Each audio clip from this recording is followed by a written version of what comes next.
You're listening to Better Fishing with Two Bald Biologists, sponsored by the North Carolina Wildlife Resources Commission. I'm Corey Oakley, the Assistant Chief of Fisheries Management for the Inland Fisheries Division. And I'm Ben Ricks, Coastal Region Fisheries Supervisor. We are fisheries biologists who are avid anglers. We want to link the work we do as biologists to your fishing.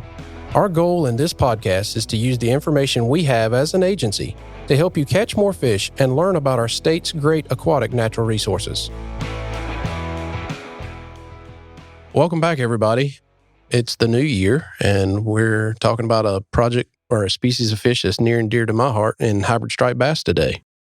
Ben, it's good to see you again. Yes, sir. Ready for the new year? I am. Well, that's good. That's good. Got a lot of good podcasts lined up for this year, I think. I'm excited about it. I think it's going to be a great lineup. We're still not going to cover everything, but we're going to hit some of our requests. Yes, we're going to hit some of our requests. Keep the questions coming in. We've had a lot of great responses from our public, and it's been really, really good. And we'll get the questions later on from people that have put their questions to us, and we'll try to give a decent answer at the end of the podcast. But today we're going to talk about hybrid striped bass, and we have a special guest today, Miss Kelsey Roberts. Kelsey, glad to have you here. Thanks for having me. Yeah. Tell us a little bit about yourself. I am the Piedmont Fisheries Research Coordinator for the Wildlife Resources Commission. And that's a probably large title for basically it just means I work with a bunch of different people and to identify the Piedmont's research needs for fish. And we conduct research projects and we work with anglers. We do outreach. Kind of have a lot of different hats that I wear. Yes, you do. For sure. Yeah. Not one day is the same. Like today, I get to be recording a podcast. So, well, welcome. Glad to have you. Well, I'm excited to have Kelsey here. And part of the reason is because, when Kelsey first started cutting her teeth on fish in North Carolina, she started with me as a master's student helping with another project. And then at one point, she was one of my biologists. So that was really great. And now I get to see her in this role. It's just been fun to see how she's grown as a biologist over the years. And so I'm thrilled to have her on here. We have a lot of good stories, like the time I took her fishing. She'd never caught a striped bass before. And, you can't be a Neuse River biologist without catching a striped bass. You got to catch at least one. That's true. Right. So we went out there first thing in the morning after negotiating the start time heavily. So sunrise was not the option she chose? We may not have started as early as I suggested. This was before I had my child, so I was not an early riser. Right. I mean, she still got there plenty early, and we get out there, we're right there in New Bern, and I throw a topwater bait and boom, catch a fish on like the very first cast. I hand it off. She reels it in like a pro. We scoop it up. The fish hits the floor of the boat. And she looks straight at me and says, maybe we'll catch 30 today. That's the first thing she says. And then I know what happened next. I don't even know the story, and I know what happened next. The hammer dropped and you didn't catch another fish. We did not catch 30 that day. Yeah. We saw a lot of cool scenes, though. Got to know the river real good. So I've known Kelsey maybe as long as you have, if not longer. There's Kelsey right there. Positivity. Very optimistic. Very optimistic positivity. We didn't catch another fish, but we saw beautiful things. Threw a straight jinx down on us when she did that. Oh, yeah. I've had that happen in my boat before and be like, oh, why'd you say that? I've learned. But we had a fun time. It was great. So, yeah. Well, yeah, I've known Kelsey a long time, and she's one of my favorite people. I probably shouldn't say that in the role I'm in now, but she's one of my favorite people in the Wildlife Commission. So she's a great biologist, and I'm glad she's on the podcast today. Thanks, guys. All right. Well, so tell us a little bit about hybrid striped bass. What are they? So hybrid striped bass are near and dear to my heart as well. And that's because they are a cross between striped bass and my favorite fish species, the white bass. Here in North Carolina, we cross female striped bass with male white bass.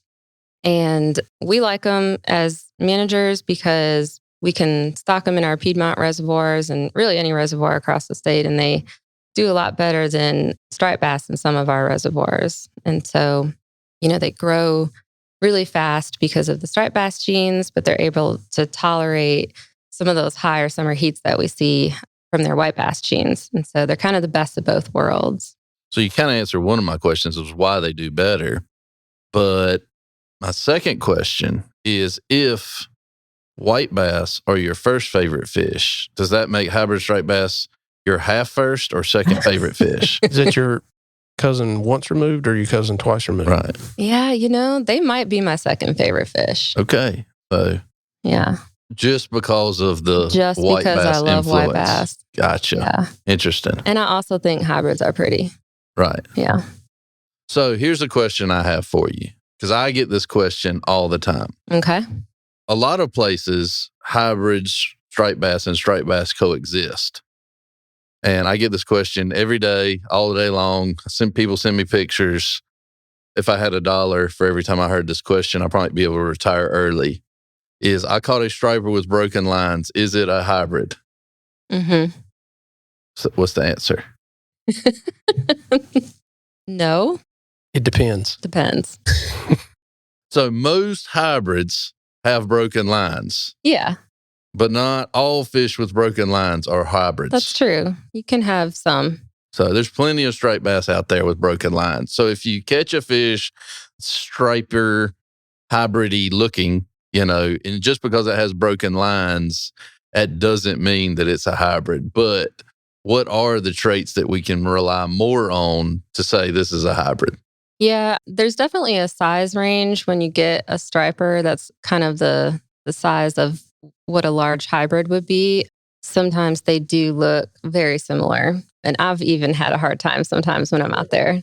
Sure. And they are hybrids. So genetically, some wonky stuff can happen, Yeah, that's totally possible. I would say the dead giveaway for me is I've seen a lot of them in my day though. And for me, In it's your like day. I the like head. that. Like she's old. Had a lot of days. Please. Would be the hump of the back of the fish from the dorsal spine to the head. The hybrids have a more pronounced hump, whereas the striped bass are more streamlined. Right.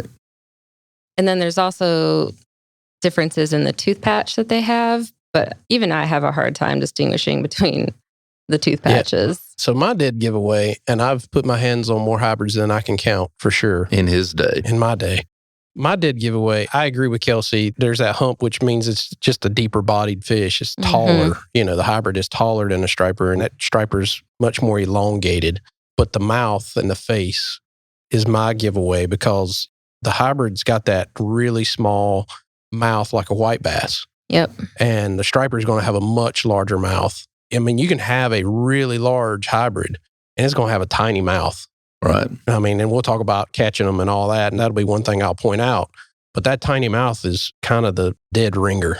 If you get a striper of any size, its jaw is huge. It has a big gape and eats much larger forage than a hybrid will. I think if you had two beside each other, you'd never question it. Yes, Yeah. they're very easy. But in general, I think the smaller mouth is one of the things that I tend to notice. And also, it almost looks like a striper swam into a wall. Crunched it down. You know, that's a good and way to look at it. That's actually. kind of how Yeah. I think about it when I'm trying to describe it to folks. Yeah. So, Yeah, I mean, we actually get that question quite a bit when we're in the field and people see us and they're catching hybrids or catching stripers where they coexist. And you'll get that question a lot. I will tell you that I've seen a lot of anglers call a striper a hybrid just because of that broken line. Mm-hmm. They'll be like, oh, this is a hybrid. Look at the broken lines. I'm like, it isn't not even close to being a hybrid. I hate to break your heart, but that's a wrong identification. But I mean, it happens all the time. and It's not easy. it's in literature that we've handed out in the past. And again, while it's true, it doesn't mean that all broken lined Yeah. striper hybridy looking fish are hybrids. Yeah. And if you want to learn more about it, you can go to our Regs Digest. We actually have a pretty good diagram Mhm. of all those maroon species. The striper and the hybrid are in that group. That will kind of explain what to look for when you're looking for distinctions. So, Kelsey, you mentioned it, but I'd like to dive a little bit more into it. When is the right time we're talking about reservoirs right now, but when is the right time to stock a hybrid versus when is the right time to stock striped bass? And why do we choose hybrids in certain situations? Oh, I thought you were asking like what time of what month do we stock You can them in? answer but- that if you want to. Yeah. So one of the things we look at in habitat availability is just the depth of the reservoir. How hot does it get in the summertime? striped bass, they can get big in reservoirs, but they, in the summertime, have really high metabolic needs. And they basically just have to be constantly consuming fish all summer in order to survive and grow. And so in some lakes, we put them in, it just gets too hot and they just can't keep up with all the energy that they're using. And so they don't grow very big, or they look really skinny and they're just not doing well. And that's when we would probably want to stock hybrids. So what, I guess, average summertime temperature you think would be? And I know there's a gradient, and we probably even stock stripers in places where hybrids would do better. So hybrid striped bass have a higher thermal tolerance, and their optimal temperatures that they like to live in are probably, all the way up to 80 degrees. Whereas striped bass in the summertime, they probably don't like to go much above 75. So they can tolerate it, but there has to be enough oxygen and there has to be enough food. So when you're in a reservoir that's not very productive and there's not a lot of, as much bait fish as, say, a lake like Jordan Lake, they might not be able to do as well. So that'd be a good example. So Jordan versus like Lake Gaston. Lake Gaston has some deeper water where in the summertime, those fish can kind of escape the hotter temperatures. Mm-hmm. Striped bass do fairly well in Lake Gaston. However, Jordan not having a lot of really deep water, hybrid stripers are a better choice. Yeah. So we did stock striped bass in Jordan Lake for a really long time. And prior to that, we stocked hybrid striped bass. So we've kind of gone back and forward, but we constantly are monitoring these populations. And what we decided with Jordan was it was just like a hot bathtub, basically. And there was nowhere for the fish to go. We've had several fish die-offs, and the fish were just skinny and not growing as well as they do in some of the other reservoirs. So we have since stopped stocking striped bass in Jordan.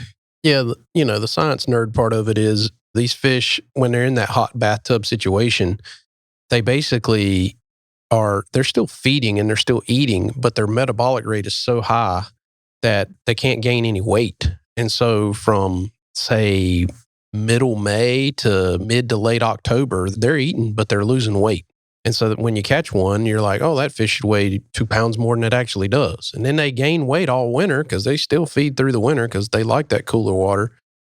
And, they'll gain weight all winter. And right before you catch them in the summertime, they actually look halfway decent. But then they start losing weight again. And so that's the real problem that turns out for hot bathtub situations like Jordan Lake, High Rock Lake, those areas. Yeah, and it just so happens to be one of the better times to catch them in the reservoir too in the summer when they're kind of schooling up. But they also have really high hook and release mortality in the summertime. Yeah. So they're just getting hit twice as hard when they're... Yeah, I mean, you catch striped bass when the water temperature is 85 and you release it. Chances are it's probably dead. It's tough. It's a tough life. It is a tough life at that point. Over 80 degree water temperature for sure. Yeah. And I mean, Jordan regularly is 85, 90, 91, 92, 93 in August, really from almost top to bottom. Not quite, but the water that's got oxygen in it is, right? That's the water temperature. It's pretty shallow compared to some of our other reservoirs. Yeah. And so, we're talking about hybrids here. That's one of the tools that hybrids gives us. It gives us the opportunity to provide a marooned fishery or a maroon fishery, which that's the family of fish. It means temperate bass. It means temperate bass, sorry. But it provides that opportunity in places that we can't really use striped bass. And so that's one of the great things about hybrid striped bass for sure. Yeah. And I mean, it's completely within our control. So they don't reproduce naturally when we stock them into a system. If we decide, that's not what we wanted to do, or they're causing issues with some of the other fish, we can stop stocking. And, within 3 or 4 years, those fish will be out of the system. Yeah. So. That's a great point, Kelsey, is that we do have pretty good control over the situation. We can always stop it. One of the things that I find very fascinating about them is they just don't live very long. In North Carolina, unless it's a slow-growing lake, by age 4 or 5, they're gone. They've died out. So down my way, on the coast, there's several hybrid striped bass farms in the Aurora area. And then they don't live long, kind of hit a note for me, because after we have a hurricane and there's some flooding events, we'll see hybrid striped bass fairly regularly that escaped. But normally about 3 to 4 years later, we don't see them anymore. So Yeah. they get out, they either get caught out or they die out, and then we don't see them again. So they're really not. I mean, while they are a little bit concerning because we don't want to genetically vary our native striped bass population, they really don't last very long. So, but it's kind of a neat phenomenon to see sometimes. So, Yeah. So we've done a lot of work on hybrid striped bass. A lot of work here lately in the past, say 5 to 6, 7 years. Why don't you tell us about some of the work that we've done, and maybe we can talk about what we've learned. Yeah, I mean, we have done a lot of work, and a lot of that's thanks to you. You started a lot of our projects. So before you moved on to your next role, I'm just kind of carrying the torch. But yeah, we've got 2 research projects right now that we're kind of wrapping up, and they're in different stages of wrapping up right now.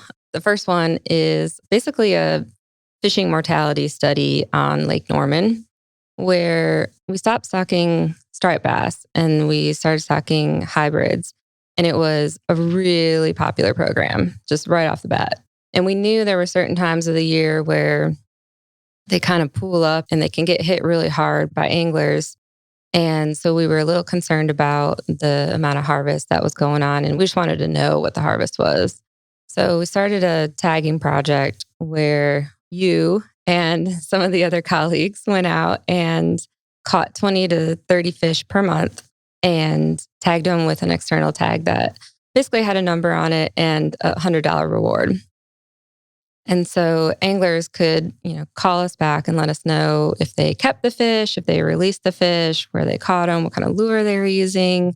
We get all types of information on it. And I think some anglers made a lot of money on that project. Yeah. $100. Some were real good at it. Yeah. Some not as much, but some were real good at it for sure. It was like a second job, I think, for some of them. Easy. The IRS may be listening. Oh. Yes, that's true.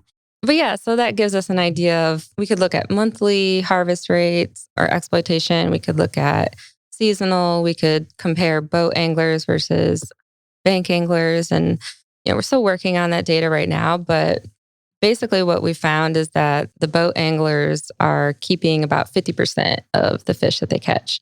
And bank anglers are keeping almost 90%. So that's kind of what we expected, but that's a lot of mortality. So yeah, but at the same time, you hear that number, 50% from a boat angler and 90% from a bank angler.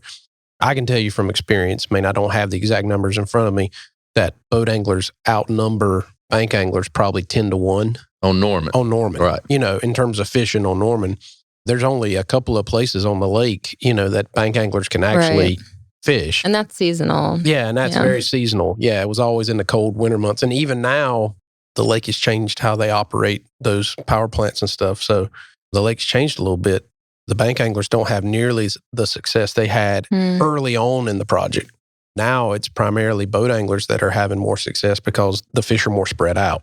Yeah, hybrids like to move, so it helps when you have a boat. Yeah, hybrids like to move. I stayed on a school of fish one day and we probably moved 8 or 9 miles in that day in the reservoir, just going down the lake. As they went down, we went down with them, to catch them, to tag them. So yeah, they definitely move. They do not stay in one place. Which is a great segue into the next research project that we are working on. Yeah. We started a telemetry project to basically be able to track these fish during the summertime, but also throughout the year to see what depths they're at during the summertime and if they're able to find refuge from the deeper parts of the lake that don't have oxygen anymore. So what we did was we tagged some fish in 2020 and then again in 2021 with acoustic telemetry tags. And those tags release a ping every so often that tells us how deep the fish is at and what temperature they're swimming at and their location. So we're able to put a bunch of receivers out throughout the lake, and anytime a fish swims by, we know, exactly where they were and what temperature and what depth they were at. And so that gives us a lot of insight on if they're behaving the same way that stripers do in the summertime, or are they seeking refuge elsewhere or not? Are they able to go down into those deeper waters and survive, or just a whole bunch of information that will be helpful for us when we're picking other reservoirs to stock in the future. Yeah. I helped out on that project as I was moving on. The real concern with any striped bass or hybrid striped bass is summertime kills, because that's what was happening at Lake Norman. Striped bass would get down in that lower, the fancy word is hypolimnion. I can't think of a better way to say it, but lower water the bottom of the lake. The bottom, thank you. The bottom of the lake, and it's oxygenated in May, but by July, it's not. And they're stuck and they don't know what to do. And everybody thinks it is like a bubble, but it's not. It's more like an amoeba, if you know what an amoeba is. It's kind of got arms and tentacles, and that oxygenated water just kind of spreads through the bottom. And as the summertime gets hotter and hotter and hotter, that oxygen just slowly recedes back towards the dam. And so those fish are just getting slowly pinched back towards the dam. And eventually that oxygen runs out and the fish are basically trapped, and they'll suffocate and die and float to the surface. And that's why we abandoned, you talked about that earlier, Kelsey, that's why we abandoned having stripers in Lake Norman, because they would get trapped in large numbers. And it's natural. Yeah. I mean, the lake itself isn't natural, but it's not because of anything. It's just because of the shape of the lake. Yeah, it's the shape of the lake. It's the depth of the water. Some lakes have it, some lakes don't. And some years are better than others. Some years we'd go and not have any fish die, and then some years we'd go and we'd have 10,000 of them die. And the 10,000 fish kill kind of put a damper on striped bass in Lake Norman. Things may not be going well. Things may not be going well. And that's hard to recover from. We had a fish kill with stripers at Jordan that was a little different. It was probably still oxygen related, but it also coincided with forage die-off 9 months before. So remember that whole, I got to eat to survive the summer? Well, they didn't get a chance to eat to survive the summer, and so they died. So there's different ways that fish get affected, but that project that you were just talking about, what we as an agency are trying to find out is, do hybrids act just like striped bass and go down in these depths and get pinned in large numbers? Or can they? It's going to be great to figure out, some of the things I saw firsthand, some of like individual fish, which is not the whole group. An individual fish would be down in that lower water body, and above them is like 30, 40 feet of just no oxygen. And those hybrids would be able to swim through that or find a way out, because the very next day they would be way up in the water column in a totally different spot. Now, that doesn't mean that hybrids haven't died, because they have. We've had a few hybrids die in some fish kills in the summer, but... Yeah, that's the cool thing about the telemetry project is you can watch them, they kind of like to live life on the edge a little bit. They have these patterns where they dive deep to eat or seek refuge in the cooler water, but then they come right back up.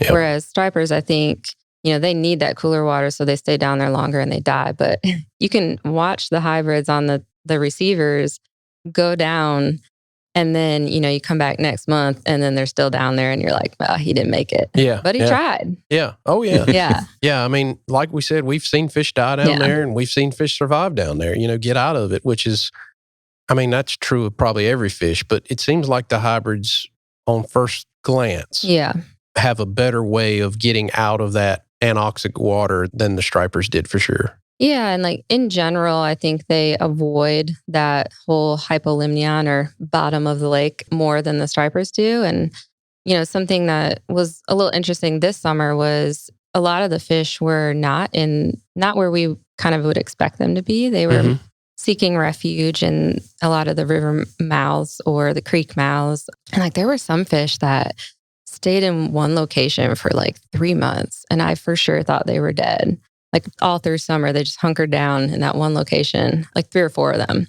And then, come October, November, they were gone. Yeah. So be interesting to see if there's like a spring or something down there providing some cooler water. But the cool thing I think about this project is it really kind of gets at what we're trying to do with this podcast, is take the data and the projects that we're doing and help folks catch more fish. So, I think it's really exciting once this data gets summarized.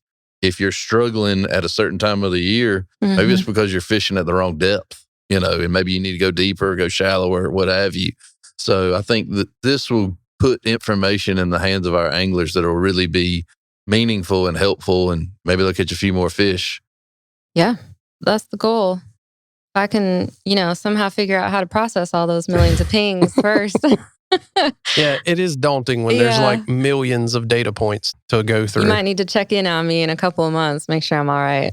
Right. Because, I mean, we talked a little bit about it, but that listening device, it's listening all the time. And so if there's a fish near a listening device and pinging, it's pinging all the time. And then you have to sort through all that data and figure out what it means. So it's A lot of pings. All I can say is you're welcome.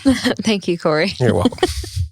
But it gives you so much better data than like when I was in grad school and we were finding fish, once a week or something like that. So it's like almost real time, well, not real time data, but real time in the fish's life that you're looking back at, not just spot observations. Yeah, and telemetry is nice because you don't need to study a ton of fish. You don't need to go out there and catch hundreds and hundreds of fish to know what's going on. You get, we tagged 50 fish that first year, and basically anywhere they go, we're getting data off of them.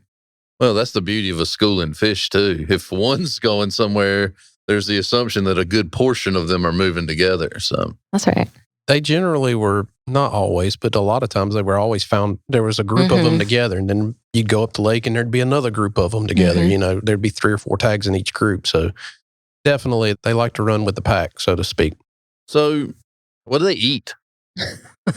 Like if I'm a fisherman, Everything and anything. if I'm Everything. a fisherman and I'm saying I walk into the tackle store and I'm thinking, the way to catch one of these jokers is to put something on the end of my line that looks like something they eat. What do I need to look for? Wow. Corey? Yeah. So the first project that you talked about, the exploitation project, I think I look back, the boat I was in and another boat, so 2 boats together, we caught in 3 years, we caught like 5,500 hybrids. So I'm going to stop right here. He just said he caught 5,500 hybrids. Normally, we're talking about how I catch more fish than Corey. And I think maybe he's getting a little bit of retribution right now. No, no, not at all. It's funny. It really depends on time of year and conditions, like every other fish, right? It's not always the same. The one thing I would tell you is I've caught them live bait. I've caught them artificial. In Lake Norman in particular, they're predominantly feeding on alewife or threadfin shad. That's the 2 forage fish that's the most dominant. But in general, they're just kind of generalist. They're known for that. They're known for eating about anything. They'll eat anything that's on the bottom. They'll eat mussels. They'll eat worms. They'll eat fish of any kind. So they're kind of generalists. So, I mean, people catch them on chicken livers. I mean, generally, something white, silvery, some sort of bait fish like that. And that still holds true with a hybrid. If I was going to tell somebody to use an artificial bait, the first bait I'd tell them is a swim bait that's about 3 inches long, once again, small. And it's either going to be white or silver. Mm-hmm. They got big eyes. They can see really well. So, one of the things I'd tell people, depending on the water clarity, you better hide your bait using fluorocarbon, leader and that kind of stuff, because they do see really, really well. But, during the project, our go-to was if they were schooled up really good, we would artificial bait fish for them with road runners, so underspins, small ones, really small ones, like 1/8 ounce or maybe up to a 1/4 ounce head on those, marabou tails, swim baits. Kitex are really good, even though they don't last super long, but they are really good because they give a lot of action. Once again, white or silver. And then jigging spoons, because a lot of times, like at Lake Norman, and hybrids are in other places besides Lake Norman, we'll talk about that in a minute, but at Lake Norman, a lot of times they're in fairly deep water. So if they're not up at the surface, they might be in 45 to 60 foot of water. And a jigging spoon is a really good tool. Takes a long time to let a 3-inch swim bait sink 40 feet. Yeah, it takes a long time. And you can get right on top of that school. If you got good sonar, you can get right on top of that school. They're going to be mixed with white perch. They're going to be mixed with Alabama bass, or spots as people call them there. But you'll catch flathead catfish in the same school. They're all chasing that bait. They're looking at bait. And so you can get a jigging spoon, count down, and bang, they're going to be there. And you can catch them with jigging spoon pretty good as well. But a lot of times I use live bait. A lot of people there use mussels that they buy from the grocery store, put those on hooks. They work really, really well, particularly in the spring of the year when they're running up the river. They work well. They work well year round, really. So, like I said, they're generalists. They'll eat just about anything. Yeah, they get that from the white bass. Yeah, it's a white bass trait. That's exactly right, Kelsey. It is. Maybe that's why I like white bass so much. Yeah, it is. It is definitely a white bass trait. I mean, I think stripers have a tendency to be that way at times. They can be very generalist, but definitely hybrids and white bass for sure are just kind of like if it's in front of them, they tend to eat it. Now, one thing I will tell you that they don't generally like compared to, I mean, they will eat it, but it's not as frequent as it is with striped bass, and that's cut bait. Whereas a striped bass eat cut bait pretty frequently. Especially in the rivers. Yeah, in the rivers. And they will do that in the rivers when they're running up to do their fake spawn in the river. They'll do that as well. But if you hang cut bait below the boat in deep water, I haven't had a ton of success doing that. It's interesting that they would eat cut bait or not eat cut bait as well as they would eat mussels.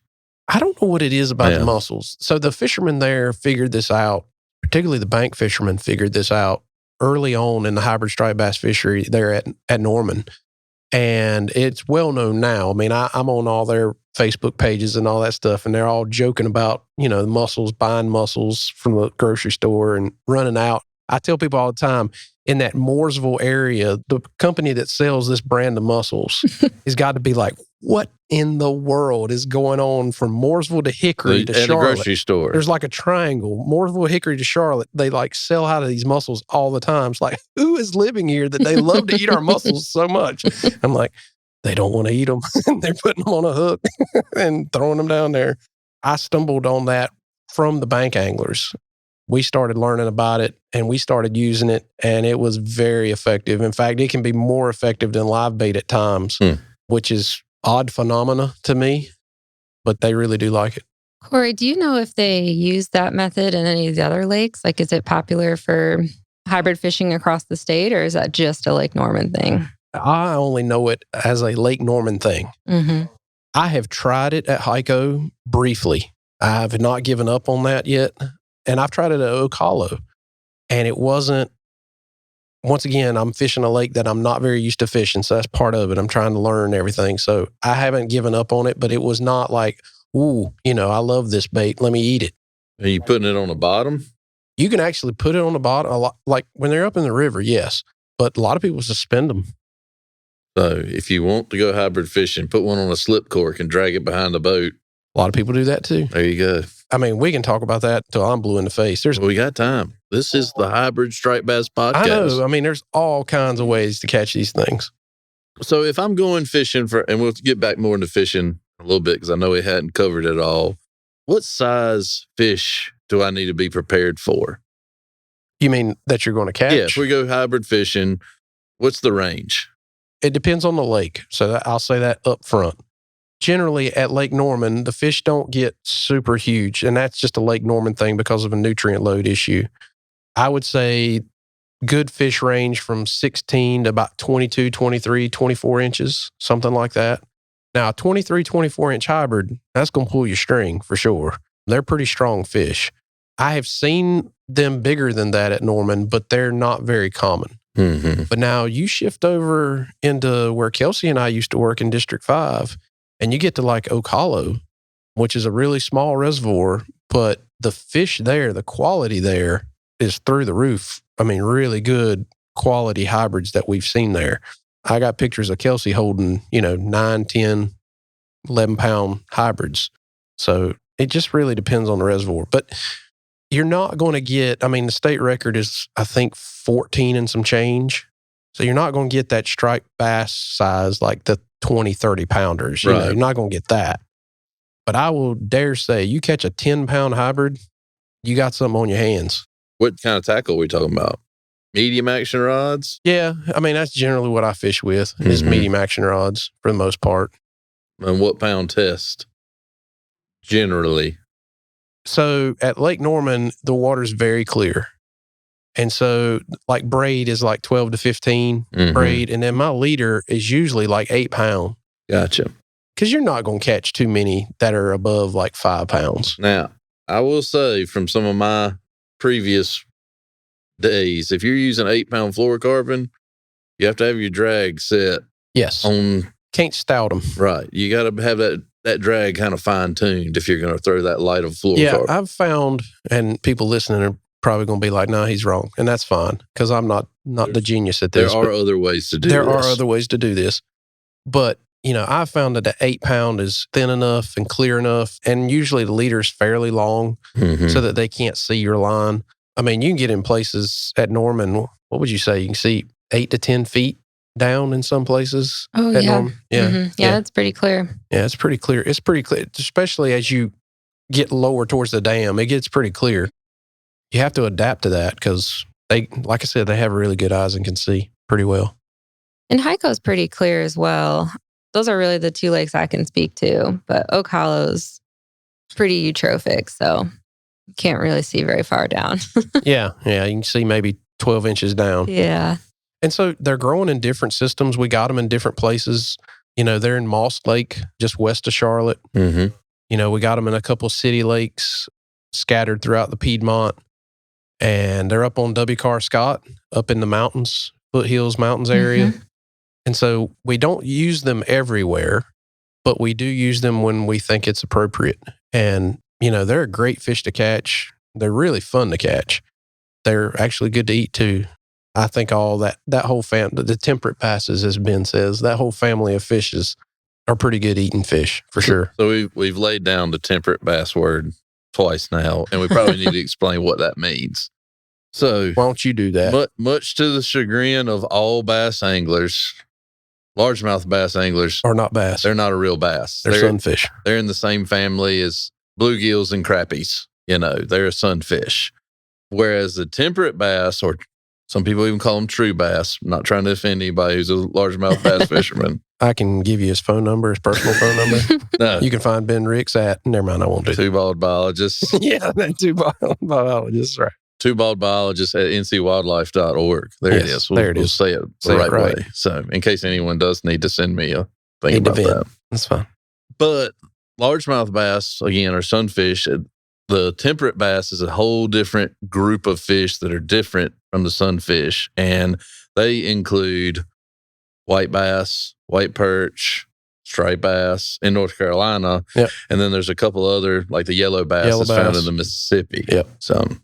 But they're just a different group of fish, kind of like the same way that catfish are a different group of fish from sunfish. So, Yep. Just to throw that out there in case anybody's wondering, what in the world are those guys talking about? Which may happen a lot, but that's why Probably does. hopefully y'all send us those questions. There's probably if you people have at them. home going, man, they just don't know what they're talking about. And that's okay too. Yeah. Hopefully. I mean, you're a genius, but I don't besides- know about that. Yeah. I don't know. It's okay. But if you have questions, please send them to us because that's what we're here for. So, but yeah, just a point of clarification since it's come up a couple of times. I just want to make sure that the folks listening understood what we were talking about there. So, because we can be a little on the fish nerd side of things. Thanks, Ben. He's helpful, isn't he? Yeah. Yeah. I like having him on the podcast. Yeah. I like being here. So one of the things I want to talk about is basically what should I do as an angler? We've hit on it a little bit, but what should I do as an angler depending on the season if I was going to go try to catch these things? Because they're not everywhere. So like at Lake Norman, they're not all over the whole reservoir. They are in pockets. And that pocket moves depending on the time of year. And things that I thought held true during the original tagging project, the exploitation project, haven't held true later on as we've learned in the tracking project where we actually tracked them, going around the lake. And so that's been very interesting. But I guess I'll start probably in the spring of the year. So they basically are doing the spawning migration just like stripers would do. Their biology's telling them to do Tell something. them we got to go. Right. And so as spring approaches in these reservoirs, they're going to kind of make their way out of creeks, get out on the main channel points of the river, and kind of hold until the water temperature and the photo period and all that gets wonderful. And then they're going to make, most of them, not all of them, are going to make these spawning migrations up the river. The males will come first, as striped bass do, on like the Roanoke, for example. The males will come first, and the females will come in waves. We're talking Mayish, late May. I think it's probably going to depend on the reservoir and the water temperature, but I can speak to Norman for sure. Sure. It'll start mid-April. by May, it's slowing down a Mhm. lot. So they tend to be like white bass, tend to be a little more Cooler. Yeah, it tends to be a little cooler than striped bass. And so usually I tell people, if you're trying to fish the river at Lake Norman, the last 2 weeks in April is where I would target. Because the phenomena that I have found is that it doesn't always hold true every year, but when they're done, they're done. They're gone. Like it's a crescendo up to this big spawn, and then all of a sudden it's just like somebody dropped a hammer on them and they all vacate the river. And they don't go very far down the river, but they'll get out of the narrow parts of the river where they're actually trying to spawn. And so I can tell you, so we started stocking Norman in 2013 and we started a tagging project in 2016.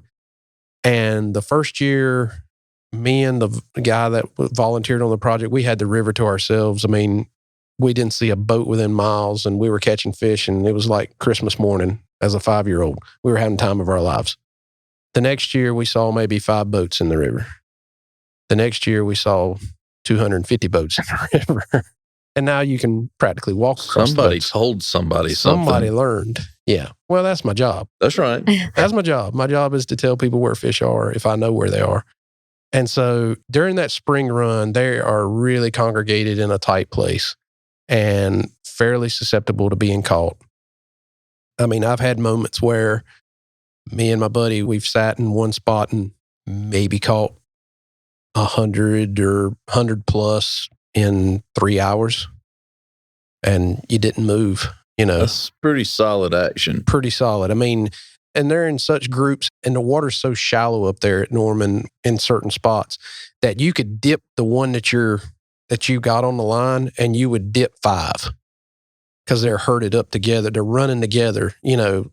What's he got? I want what he's got, you know, Right. kind of thing. And so that phenomenon happened numerous times. I mean, it was like hilarious to us because we'd dip a fish, not really we're looking at our fish and we're not really looking in the water.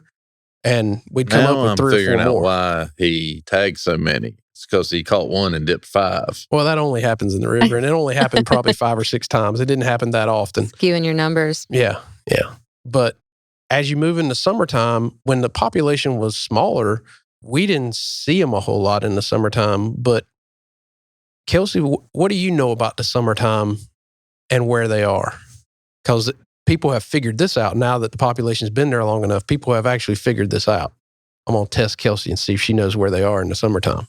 You just said it a minute ago where they were. Oh, well, I mean, that's in one reservoir, right? Like Yeah. I think one thing we know is that from, as you said, like year to year, it could be totally different. And, That's true. you know, just because you see one thing one year doesn't mean they're going to be there the next year. They're kind of unpredictable like that. But this summer, we saw them, they were either on Norman, they were either in the mouth of the Davidson or they were up the creek by just upstream of mile marker 24.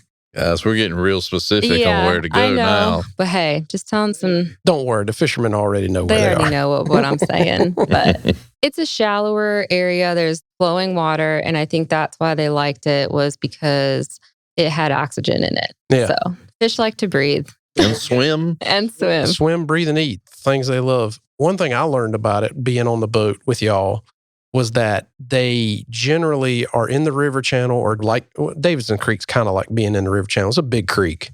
It's a pretty large part of the lake.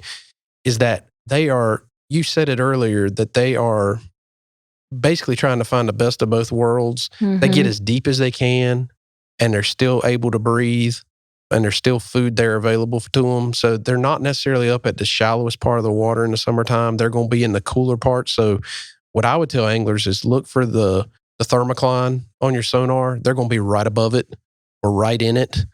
And that's kind of where they're going to hang out. I think that's probably going to hold true throughout the reservoirs because they still have striper blood in them.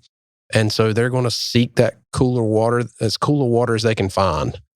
I think in general that summertime deep water fishing, no matter whether you're fishing for stripers, hybrids, Largemouth. largemouth bass, you name it, that's a little bit of a tricky thing to do. Like it takes a while to figure out And it takes even longer if you don't have good electronics. Yeah. But you can still figure it out, but it's just tricky. Yeah. And it's going to vary from lake to lake. Well, you're not throwing at a stump on the bank anymore. You're doing something that's, harder to see and harder to visualize, but it's undeniably very productive. Well, so when the hybrids first started there, nobody caught stripers. Like striper fishermen quit fishing hybrids in the summertime. They couldn't catch them. And now it might be one of the more productive times of the year. They basically figured out, okay, river channel on the thermocline, I got it, kind of thing. And they just find the school and sit on them. They're schooling more that time of year too, and they're not as dispersed as they would be like in the fall or the springtime. And, one thing we found too is that they like to hang out kind of right where it drops off so that they can dip down when they need to and get back up so they can survive. Anglers are listening. They know what that means. For sure. But yeah, so summertime's is more difficult, I think. It would be for me anyway, because it's not the fishing I grew up on. And it's like you said, you got to have really good sonar and know what you're looking for. Well, and they're moving up and down. So it's not like they're suspended in one place like the wintertime, or they might be a little more suspended in the water column. In the summer, they're going up and down, up and down. So you might see them at one depth in one minute, and then they'll be at the bottom of the lake the next minute. Are they like stripers? Do they like overcast days? Generally, yes, they do. I would say they're definitely better on an overcast day. You can still catch them on a sunny day, but they tend to, just like stripers do, they tend to be higher up in the water column when it's overcast. They might be at the surface feeding. Mm-hmm. They tend to be deeper, might be in 30, 40 foot of water, depending on the lake, depending on how clear it is when it's sunny. Yeah, it really depends. We saw things on the movement project, in the dead of night, they'll come up in a foot of water and feed on points at Norman. You could literally see them, go from 35 foot to a foot, or 2 foot deep up on a point and feed. And so they're definitely moving a lot. They got tails and no homes. That's right. They don't really have home ranges, so they just kind of... Their home range is the lake that they're in. The whole lake. Yeah. Yeah, and so to finish my thought process about fall and winter, as the water temperature cools, they'll get off of that river channel pattern. They'll start going in the backs of creeks. They're following the bait, folks. Fishing is difficult, but it's not rocket science. They follow bait. Fish like to eat. And breathe. Don't forget about breathing. And swim. Mm-hmm. Swim and spawn. That's Yeah. about all that they're trying to do. As an angler, you're trying to get in front of whatever they're trying to do and meet them there. So. Yeah. Yeah. So if you find a school of bait, I would say if hybrids are in the lake, you got a pretty good chance of finding hybrids mixed in with whatever's chasing that bait around for sure. So Corey, if you had to have one bait, I know we talked a little bit about it, but if you had to have one bait to go hybrid fishing, what would it be? That's a hard one. That's why it's a good question. Yeah, I know. It's really... You got to work all year round. Yeah. Well, live bait's the best by far, but let's just say artificial. Really, Kitech swim bait's hard to, or some kind of, even a little fishy, those types of swim baits, something small. Remember we talked about their mouths being kind of small, so they tend to focus on smaller baits. That doesn't mean you won't catch them on a 6-inch swim bait. They're aggressive, so they'll hit whatever's moving, but they really do like smaller baits. So like the one I used and got used to using is a 2 3/4 inch Kitech swim bait, white or silver, and on like a 1/8 ounce jig head, and it has a lot of action to it. The only downside of that bait is it lasts about 3 fish, and then you'll have to put on another one. It gets chewed up pretty good. So it's a fairly soft plastic then. It's a very soft plastic. There's always that balancing act. You go with a harder plastic, it has less action. Yeah. Go with a softer plastic and they tear up so easy. And it may be, I'm used to fishing it at Norman. It may be that the water clarity is so good at Norman that you need that extra action to get that bite, to get that response. Well, that definitely speaks to the colors that you're using. The clearer it is, the less you can throw hot pink or chartreuse or something like that. I've only fished these other reservoirs a couple of times, haven't been very successful. Part of that is I don't know where they are. It's hard to find them sometimes. The populations aren't as big as the one at Norman. Norman, you hunt around enough at Norman, you're probably going to run into them eventually. Well, I mean, we're stocking pretty good numbers in Norman, too. Yeah, it's 10 fish to the acre, I believe. Is that right, Kelsey? I think so. Fairly dense. Yeah, and I think it's the highest stocking rate we have for hybrids in the state is at Norman, and the others they're all about the same. They're probably 5 fish to the It acre. ranges from, like, I think Oak Hollow is under 5. Gotcha. And Heiko, I think, is 8 to 10. We're stocking that many because it's so popular and there's people that are using those fish. Yeah, I mean, like Kelsey mentioned, our harvest rates are pretty stinking high at Norman. So, in order to keep fishing the population, we're having to stock fairly high too. Mm-hmm. It has been very successful at Lake Norman. Stripers had struggled for years there. I'll be honest, we had taken pretty much a public relations beating there as an agency because we just could not get stripers to do very well. And when we switched over to hybrids, there was some thoughts, well, it might be good, it might not. And it's really, really done very well. And I've been very pleased with it. Yeah, it's kind of interesting as a fish biologist to just kind of see how that fishery has built up. Because, I remember when we switched, and like you said, there was a point that folks didn't know how to catch them, and now they figured it out. Yep. So it's interesting to see how that's evolved over time. Yeah, it's really morphed. When we first stocked them, there was still what I call the old guard, and they'll laugh when I say that because if they're listening, the old guard striper fishermen, and there was a few of them on the lake. There was, I don't know, maybe 10 or 15 at that time that knew about hybrids. They could fish them in a boat, but the bank fishing was unbelievable. I mean, you could go to Marshall Steam Station's Hot Hole and, back when they were running power a lot through that system, it's not a very long bank. It's probably 200 to 300 yards worth of bank that you can fish.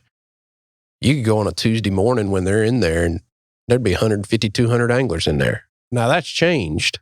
They don't run the power plants the same. And so that draw that they were getting, those fish would go in it because they were chasing thread fins. They were seeking that warm water. They're still there, but they're not nearly what they once were. But what's also changed is that boat anglers have just boomed. We have a ton of boat anglers now, year round, where we didn't before. It's not uncommon to see 30, 40 boats in a group of fish in the wintertime, dead of winter. Basically, the one thing I tell people is if you have seagulls on your lake, find the birds in the wintertime. Now, every other angler is going to find the birds in the wintertime too, so you're going to be surrounded by friends. And I think all of our lakes have seagulls. Well, all of our parking lots have seagulls. Well, all our parking lots. But not every lake has that same effect where, I mean, some of the larger reservoirs have been on, yeah. But some of these small, like Oak Hollow, I'm not sure that there's a bunch of seagulls feeding where hybrids are feeding. I've never seen that. I'm not even sure Heiko's got that. But like at Norman, yeah, the birds have been there, ever since I've been fishing hybrids, birds have been there. And, they find, as fish feed, that bait fish are getting knocked up to the surface, the seagulls feed. And I'm not sure who's chasing who, but the anglers eventually find those birds. And generally there's hybrids or something feeding underneath that. And that's only a cold month phenomena. By the time it warms up, they're gone. Interesting. I think we should talk about all the different names that hybrid striped bass have. That's an excellent idea. We actually probably should have started with that in the beginning. That might have been helpful for sure. But here we are. We're coming full circle. So I'm going to throw one out. Maybe we'll just go around the table till we run out of names. Say our favorite name. There's a bunch of them. Right. Yeah, differently. If you said the same thing, it's a conversation. And if we have it wrong, we'll just tell them that's wrong. Right. Yeah. Okay. So who goes first? You. Me. You. Bodie bass. Yeah. So where is it called Bodie bass? I have no clue. And I'd like to know. So in the state of North Carolina, the official name of the hybrid striped bass is the Bodie bass. When you look it up in our Regs Digest, that's going to be the name of it. It was named by our commission, maybe late 80s into the 90s. I can't remember the exact time it got renamed, but it was named after an outdoor writer in North Carolina whose first name was Bodie. So that's how I got its name. I just learned something. There you go. All right. So the next one's palmetto bass. Are we going to go after why they're named things? No, that was just good the enough. one. Yeah. Okay. I'm assuming palmetto's for South Carolina, but anyway, I could be wrong. Well, the palmetto bass is what we stock. So that's a cross between the white bass male and striped bass female. See, that's why we have her. That's so right. Then there's, what's the other one is also, it's the sunshine bass. That's the other way? So that's the female white bass with the male striped bass. I'm learning. I didn't realize the cross was name specific. She's literally dropping knowledge on us. Dropping some info on you. This is great. Yeah, we definitely should have led with this. We should have led with this. Yeah. Wiper. Yeah, I might be out of it. Might be out of my names. I don't know anymore. I just called them hybrids. Yeah, well, that's what they are. But yeah, so there's different names. And it depends on where you are in the country. Mm-hmm. You know, you'll hear people call them all those names in different places. So, you know, and they're found pretty much throughout the Southeast. There's a lot of states that have stocked hybrid striped bass. Oh, yeah. They're probably from Texas, Oklahoma, east and north. maybe some further west than Maybe that. And on into Kentucky, like north, you know, Kentucky and Right. south. So, People have a lot of different names for fish. yes. I'll never forget the first time I went on the electrofishing boat with Ben. I was a grad student. I personally have a lot of different names for fish. And we were about to start electrofishing and I was very new to like the fisheries world. And Ben was like, all right, catch all the brim. And I was like, okay, wait, what's brim? Because then I'm from Michigan and Maybe you shouldn't have led with this. yeah. No, I mean, I'm from Michigan, so that wasn't a term that I knew very well. So, They call them sunfish up there. yeah. Or sunnies. Or actually, they just all, my dad especially, he could just call them all bluegills. Doesn't matter what it is, a bluegill. We call them all brim, no matter what they are. Yeah. Yeah. Yeah. So, you know, you learn a lot in school and in life.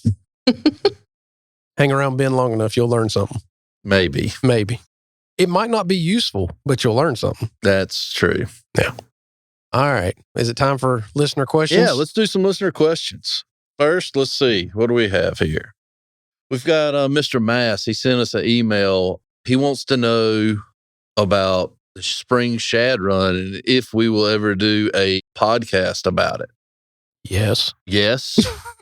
Have we scheduled it? No.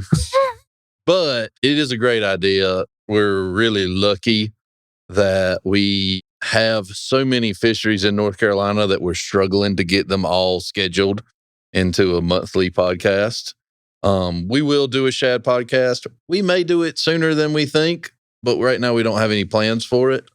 But let's talk shad for a minute. Yeah. I think that's the best thing to do. Because we're basically a month and a half, 2 months away. It will not surprise me if somewhere between Christmas and New Year's, somebody sends me a message saying I caught the first shad of the year. Because there's some diehards they want that claim. So Yeah. But really, March and the first part of April is typically the best part of the shad run. And it's really kind of a neat thing because it's kind of that first wintertime fishing can sometimes be tough. And it's that first kind of little bit warmer weather, high success fishery. So it kind of kicks off your year in fishing. And it's a very productive thing. There's a lot of different rivers. Really, all of our coastal rivers have some level of shad fishing. And, you know, some of the best shad fishing is right here in Raleigh. Yeah. American shad right here in Raleigh is a fantastic fishery. We have two species of shad. We have hickory shad and we have American shad. The American shad in general run further up the rivers than the hickory shad do. They show up first and they stay here longer. So while the hickory shad run is really in that March, April time frame, the American shad run can go all the way to the end of May. So there's lots of opportunity out there. And the Americans tend to be a little bit bigger than the A hickories. little bit bigger, a little bit better to eat. Yep. Most of our shad fishing is catch and release anyway, but there are some guys that like to eat them. And the baits that we're talking about are generally little darts or grubs or small spoons. Basically something bright and flashy is the main thing. Anything from an ultralight to a medium light rod will do the job just fine. And if you're introducing kids or youth to fishing, it's a great way to introduce them to fishing. It's a really neat fishery because, I mean, when we're talking about schooling fish in high flow, generally high flow situations. So if you figure out the cast to make, all you have to do is make that cast over and over and over again. Never and move. You can keep catching fish in the same spot all day long. Yep. Caught hundreds just sitting in one spot. It's And wonderful. they're really not eating because they're hungry. There's more out of aggravation. And that's kind of why the bright colors seem to work out fairly well for fishing for. So yeah, white and pink if it's clear water, if it's muddier water, the chartreuse, bright orange, stuff like that. So anything real bright that'll get their attention is the best way to go. And they can be fairly deep. They can be fairly shallow. It really doesn't matter. It just depends on where they're sitting in the water column. So sometimes you have to add split shot or take split shot away from your rig a little bit too. So, but yeah, I think that'll be a good idea for us in the future to do a podcast all about shad. We've got a wealth, the Cape Fear, the Neuse, the Roanoke, but even other rivers have shad. The Chowan has shad in it. I've gotten shad in the Tar River. Tar River is a fantastic one. So I hate I forgot that one. That's all right. One of the better ones. Yeah. It's all right. You draw a blank. But just about all of our major rivers have a spring shad run. And a lot of times you're looking for the dam or a mill dam or something like that off of a creek. That'll stack them up and it can make for a lot of success. With that, let's move on to another one. Let's see here. I think Ben knew about shad. What do you think, Kelsey? I'm ready to do the podcast. Seemed like he tried to do a mini podcast on that answer. I like it. Right. It was good. It's good information, though. That's right. It's great. Well, he wanted a podcast. I know. I can't give him the whole podcast. I'll give him a podcast it. There you go. It's perfect. Okay. Since we have 2 Piedmont biologists here. Easy now. This is, Former. historically Piedmont biologist. There you go.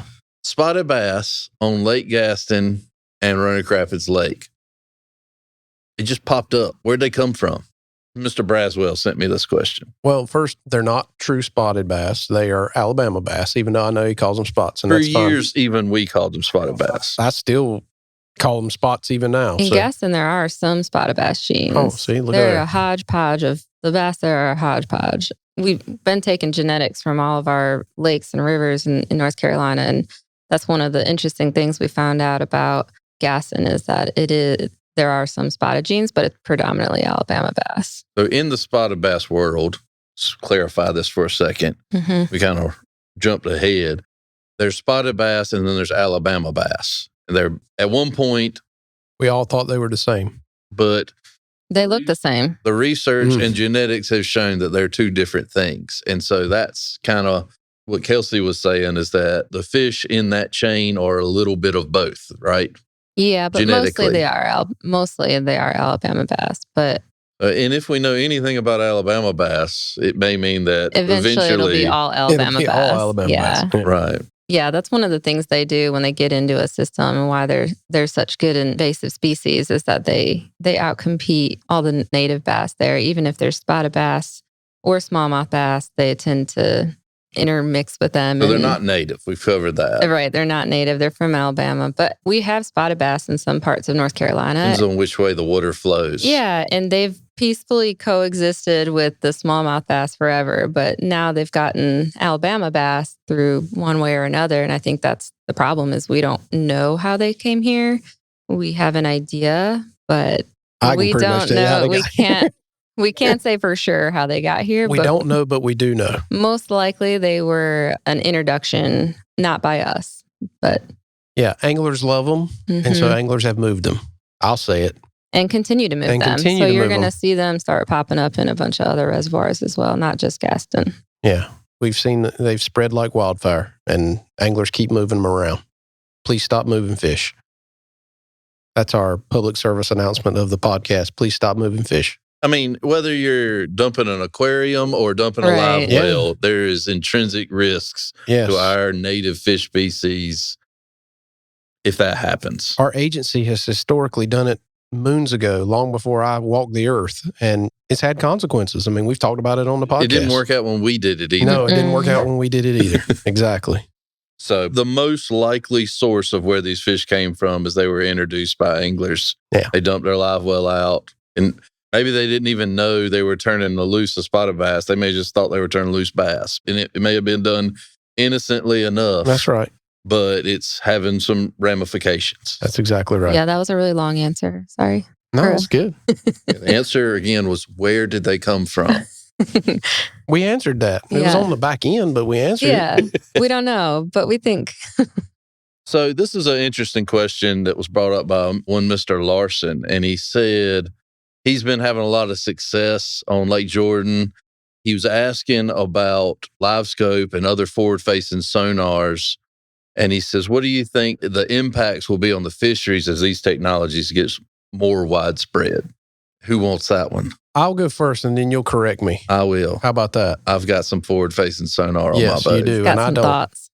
So obviously, it's going to make anglers better at being aware where fish are. Don't necessarily know that it makes them better at catching them. I've been in your boat with forward-facing sonar and seen fish that, quote unquote, are right there in front of us, and quote unquote, we did not catch them. Then I've been in your boat with forward-facing sonar, and there were fish right in front. Well, let me rephrase that. There were fish all around us. Yeah, this was the same day. Same day. And those fish did bite. Obviously, I think it helps you realize where they are, that you're not fishing over spots that don't have fish. So I think that's the helpful part of it. But I don't necessarily, if they're not feeding and you don't know what you're doing, which is, Yeah, you still got to make them bite. you still got to make them bite, which is part of my problem, is I don't know what I'm doing. I just have friends that do. And so that's the one thing that I'm not sure how much of an effect. Now, I've seen a couple of scientific literature reports where biologists have actually looked at this. And one that comes to my mind right off the top of my head, should have been more prepared, but was on crappie, because crappie are schooling fish. I know you've caught fish, crappie fishing, using forward-facing sonar, and it's been successful. In freshwater, probably crappie fishing is maybe one of the... Is the one that everybody's probably going to be the most scared about. Right. But, that report showed that basically what they've learned is that forward-facing sonar might not be all that, not necessarily beneficial, but it might not have the detrimental effect that everybody thinks it's going to have. I don't know. It's so new. I mean, I think time will tell, how good the sonar is great, but how good fishermen will be able to utilize it to catch those fish once they see them. Right. I don't know. Jury's out for me. So for me, yes, if you know fish are there and they're not feeding fish, you're going to spend a lot more time trying to catch those fish than if you couldn't see them and they weren't biting. So that was the one thing that my son Jonah said when we were on your boat the other day. He's like, that thing's aggravating. I was like, why do you say that? He's like, because we probably stayed in places that we wouldn't have normally stay. If we'd have fished for 30 minutes and didn't catch anything, we'd have left and gone somewhere else if we had been in your boat. But we were in Ben's boat and we could see those fish. We were saying, oh, we should be able to catch those fish. They're going to turn on. We're going to catch those fish. And maybe you stay on fish longer, even though they don't bite. I mean, that's part of it too. I had caught fish there before. I know. We would have fished there about the same amount of time, no matter what. Well, because I had to caught some big that's fish from there. the eyes of a 15-year-old. Right. So, But no, I don't think he's wrong, Well, I don't because think there's he's wrong been either. other times where I've stayed places because I'm like, I can see them, but I can't catch them. What are you doing to me? But what I really think it'll matter, and I think the concern, and I've had this question a couple of times, the concern is, well, people are going to catch so many fish that it's going to degrade the fishery. And that's why we do these fish surveys. And that's why we are out there surveying the fish populations, making sure that fish populations are healthy and they're growing and they're reproducing in the way that's representative of the species. So if that's a change, we'll have to change the regulations. Yeah. Now, granted, with crappie, it's probably not going to be an issue because their reproductive history is so fruitful. But let's say bass or striped bass or hybrids or something along those lines, if a fishery is getting overexploited, it doesn't matter how it's or why it's getting overexploited. We'll have to change the rules so that we have a healthy population. Just like everything, we have to adjust based on what's going on around us, whether it's environmental or whether humans have gotten better at catching something. Yeah, I mean, side scan was a good tool. Yep. Regular depth finders are a good tool. There's been an evolution over time. And who knows how the technology will change even more in the future. It is like a video game, though. So it does give you an idea of what's going on under the water. And we as anglers have been wondering that for years. Yeah, that's right. I think we need to get some of that on our boats. We have some. And they're a hugely beneficial research tool just as well. Might put that on the budget for next year. There you go. This has been great. I've enjoyed it. I've probably talked way too much, and I apologize for that. But We probably could talk a lot more, I'm ready to go hybrid a fishing. lot longer. yeah, if I could encourage, find a lake that's got hybrids, go out there, try to catch them. They're a lot of fun. they will definitely pull your line. They're very strong. Even at small sizes, they're still pretty strong. So they're fun to catch. Thanks, Kelsey, for being here. We really enjoyed it. Yeah, no, this was awesome. Thanks for having me. Appreciate you. Y'all have a great day. Thank you for listening to the North Carolina Wildlife Resources Commission's podcast, Better Fishing with Two Bald Biologists. For more information, please visit ncwildlife.org or email us at twobaldbiologists@ncwildlife.org.